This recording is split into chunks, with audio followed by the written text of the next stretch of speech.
Hello and welcome to Mediacafe Travel. Be sure to subscribe at the red button below or on the bottom right hand corner of this video. Today we're going to take a look at STK at the Cosmopolitan in Las Vegas. We've been talking about the Cosmopolitan a lot lately and emphasizing how conveniently located it is on the Las Vegas Strip. So it's close to many major casinos on the main strip, but it also has become one of the main casinos in its own right. And like premier casinos, it has a top tier buffet as well as top tier restaurants. And today we're going to look at one of the popular restaurants at Cosmopolitan, STK.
STK has locations in New York City, Miami, Los Angeles, and yeah, Las Vegas. It's from the One Group and Chef Stephen Hopcraft. It's got a nightclub vibe, as you can see, and it even has an in-house DJ, which is why I selected a little bit of club-style music. But mainly, this vibe is similar in some respects to Rum Jungle, if you remember that, because it essentially feels like a nightclub. It's very dark, so it's almost like dinner in the dark in some ways, but it's fine dining as well. So here you're taking a look at the menus, and they have some fantastic dishes and very well done, honestly. And so the tables themselves are fairly well lit, but that whole area is kind of dark like a nightclub. And of course, that DJ is pumping music from old like 90s favorites to new music, hip hop and club music and EDM, and kind of just a vibe of sort of party. And so the bar area, is well stocked. They've got lots of cocktails for you and lots of beers available. And you're going to see sort of some sort of the sizzling, the sparkling birthdays in the background. You're not going to get to see too much because the action's taking place a little bit far away. But the design's really nice. I mean, STK is really nice, albeit dark, experience. But the DJ is a lot of fun. It is a little bit loud. It is a little bit loud for some. It doesn't advertise itself as loud. Obviously, it's not as loud as a real nightclub, but it's loud enough for sure. So at times, the music will get loud and sort of atmosphere will get loud. So if you're looking for quiet dining, STK is not your place to be. But it's certainly delicious food and a nice vibe and a fun vibe. Honestly, it does feel like a party. So it gets very crowded on weekends for sure. Here you see the bread that they bring out, and the bread is really well done. It's very crispy on the outside, and then very moist and tender on the inside. And they give you some olive oil to dip it in, and so this is delicious bread to sort of start the day, to start the meal with. As you can see, nice a little bit of butter on the crust on the crown, but fantastic. But here's one of the the sparkling, flaming nightclub style, VIP style parties going on right there, as you can see. And a lot of those parties were going on. So here is a couple of the appetizers that you can see, and very delicious appetizers. There's the king crab cake, which is very good, nice lump, and then crispy, very crispy on the outside. And here's seared day boat scallops, and so these seared scallops are fantastic. Actually, they're very well done and served in a nice presentation for you. And again, top-notch appetizers for sure.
So you see the party still going, but here are some of the main entrees that we had on this particular evening, the steak and the fish.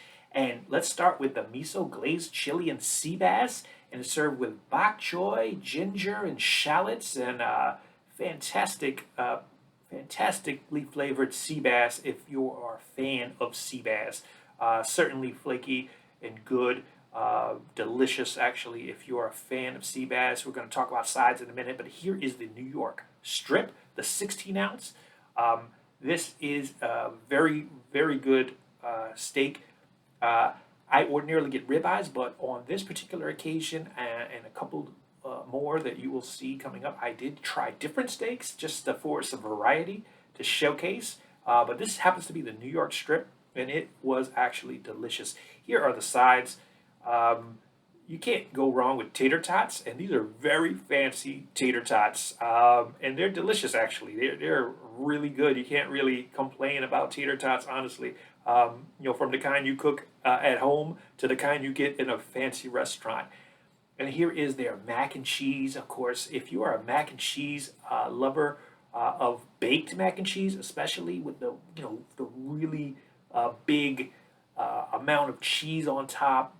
This is certainly for you. This was one of their favorite sides, in fact, from what the waiter let us know. But the tater tots are a favorite of ours. So fantastic meal, honestly.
So after a great entree and sides, what comes next but dessert? And so STK has some fantastic desserts as well. Um, they have two really signature items actually for their dessert. One is the flourless chocolate cake with the ganache, the chocolate ganache sauce on top. So this is one of their favorites and one of their signatures. And it's certainly really well made and delicious actually. Um, the trouble is just getting a big enough or small enough scoop for yourself. But the STK donuts, are really delicious, especially because they come really hot and ready at the time. When they serve them at dessert, they are fresh. They are so fresh that it's ridiculous. So here we are digging into some of the donuts and uh, the ganache flourless cake as well. But all in all, again, here you can see sort of the scenery of the STK. And again, like I said, it's a unique design. The architecture is pretty unique as well. But you can really catch the vibe of a party and yet have fine dining as well. Look at a well-stocked bar where we're going to pass by right here. Fantastic. Again, one of the very popular restaurants at the Cosmopolitan, which makes it a great destination. So, thank you for watching. Let us know what you like in the comments. Thanks for watching. We'll see you next time on Media Cafe Travel.